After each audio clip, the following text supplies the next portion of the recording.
Thomas Pyle, president of the Institute for Energy Research, IRE, has written a chronological list of the top 150 actions that the Biden administration has taken to harm domestic oil and natural gas exploration, refining, transport, and supply.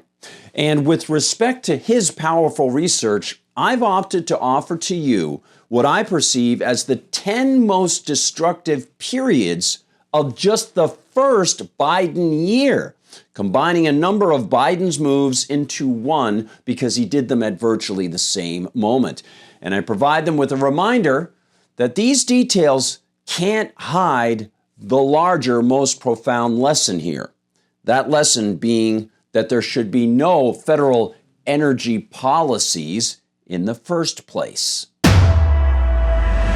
Hi everyone, I'm Gardner Goldsmith for MRC-TV. Let's begin at the beginning, as Cole Porter might have said, with the start of the Biden nightmare. Number one, on January 20th, 2021, Biden canceled the Keystone XL pipeline. Then, as Pyle recounts, on the same day that Biden canceled Keystone XL, quote, President Biden restricted domestic production by issuing a moratorium on all oil and natural gas leasing activities in the Arctic National Wildlife Refuge. Enjoy finding that in the Constitution. He also restored and expanded the use of the government-created social cost of carbon metric to artificially increase the regulatory costs of energy production of fossil fuels when performing analyses, as well as to artificially increase the so-called benefits of decreasing production.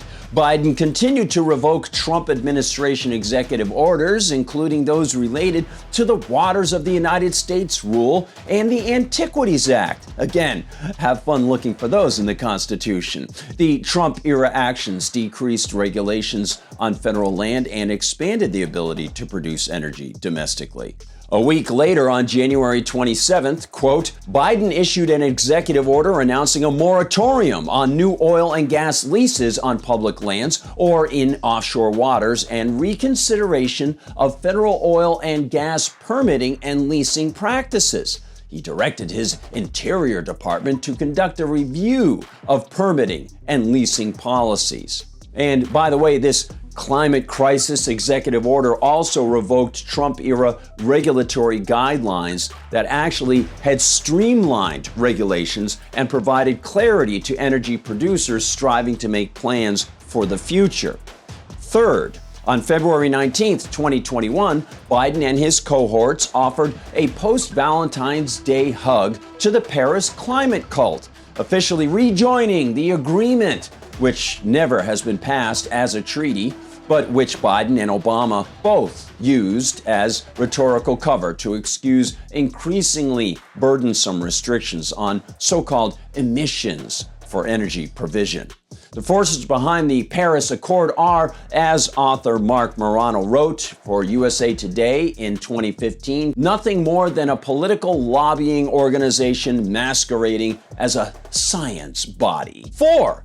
In a fashion reminiscent of the Obama and Biden administration using the Portman-Murphy Countering Foreign Propaganda Act of 2016, renewed in 2020, to fund organizations such as Stanford's Virality Project and NewsGuard, which have been shown to have engaged in direct attempts to have social media censor conservatives and libertarians like MRCTV, Biden on March 11, 2021, set about funding green propaganda, legal action, and the promotion of green industries. Quote, the president signed ARPA, which included numerous provisions advancing Biden's green priorities, such as a $50 million environmental slush fund directed towards environmental justice groups, including efforts advanced by Biden's EO.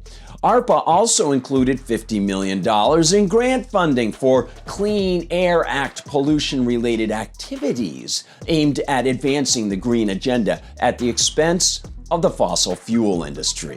Fifth, On April 16, 2021, quote, at Biden's direction, Secretary of the Interior Deb Haaland revoked policies in Secretarial Order 3398 established by the Trump administration, including rejecting American energy independence as a goal, rejecting an America First offshore energy strategy, rejecting strengthening the Department of Interior's energy portfolio, and rejecting establishing the Executive Committee for Expedited Permitting. These actions set the stage for the unprecedented slowdown in energy activity by the Interior Department, steward of 2.46 billion acres of federal mineral estate and all its energy and mineral resources, all of which running on land and water that the feds have no constitutional power to control, sets within oil and gas companies a hesitancy to establish long-term plans for investment in new exploration and recovery. This regime uncertainty retards growth and sees investment move to other nations. Here's number 6. On May 20th and May 28th, 2021, Biden hit energy companies with 2 more cost additive punches. Quote, on May 20th, Biden issued an executive order on climate-related financial risk that would artificially increase regulatory burdens on the oil and gas industry by increasing the risk the federal government undertakes in doing business with them. And on May 28, 2021, Biden's fiscal year 2022 revenue proposals include nearly $150 billion in tax increases directly levied against the oil and gas energy producers. 7. On July 28, 2021, under Jennifer Granholm, who traded a lot of electric car making stock just before joining the Biden administration, the Energy Department issued new energy efficiency determinations for new construction in the United States. Yeah, that's right. You heard that right. And as Pyle notes, quote, this Department of Energy determination increases regulatory burdens on commercial building codes, requiring green energy codes to disincentivize natural gas and other energy sources. DOE readily admits they ignore efforts private industry is making on their own and utilized the questionable social costs of carbon to overstate the public benefit. The executive order also kicked off the development of more stringent long-term fuel efficiency and emissions standards, a backdoor way to compel the electrification of vehicles. Number 8. On September 3rd, 2021, they played with the fascist and unconstitutional CAFE standards. Quote, Biden's Department of Transportation issued a proposed rule that would update the corporate average fuel economy, CAFE standards, for model years 2024 through 2026 passenger cars and light trucks to increase fuel economy regulations on passenger cars and light vehicles. The modeling calculated fuel savings by multiplying fuel price with avoided fuel costs to disincentivize gasoline by making it more costly to afford ICE, that's internal combustion engine cars and trucks. 9. On October 7th, 2021, they packed in a lot. Quote, the Council on Environmental Quality revoked Trump administration and EPA reforms that reduced regulatory burdens by reinstating tangential environmental impacts of proposed projects.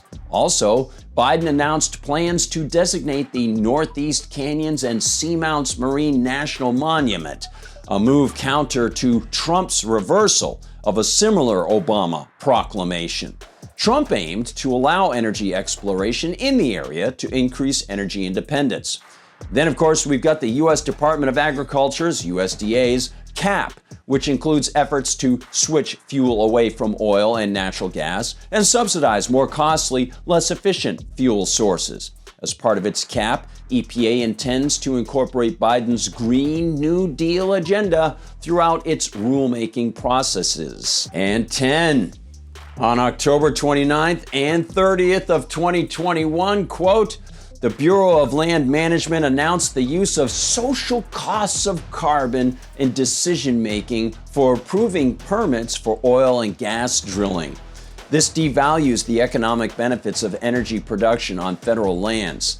The Department of Labor issued a final ESG rule, that's environmental social governance rule, that would require fiduciaries to consider the economic effects of climate change and other so-called environmental, social, and governance ESG factors when evaluating funds for retirement plans.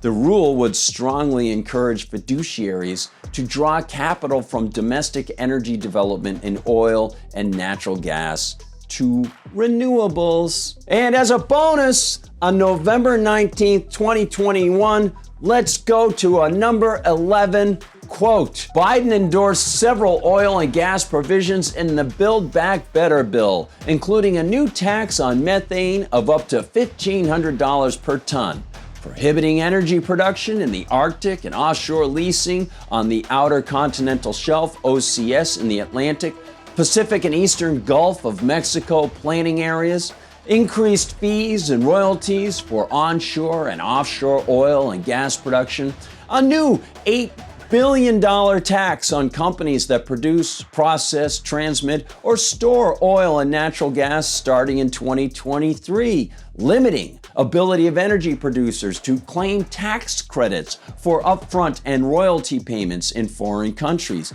amounting to a tax increase on domestic energy producers, and a 16.4-cent tax on each barrel of crude oil, up from 9.7 cents, a $13 billion tax increase on oil production.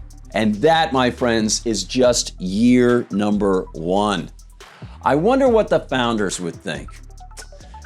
Well, they probably wouldn't have a lot of time to think because they'd be toiling so much to try to make money to pay for their fuel, like we are.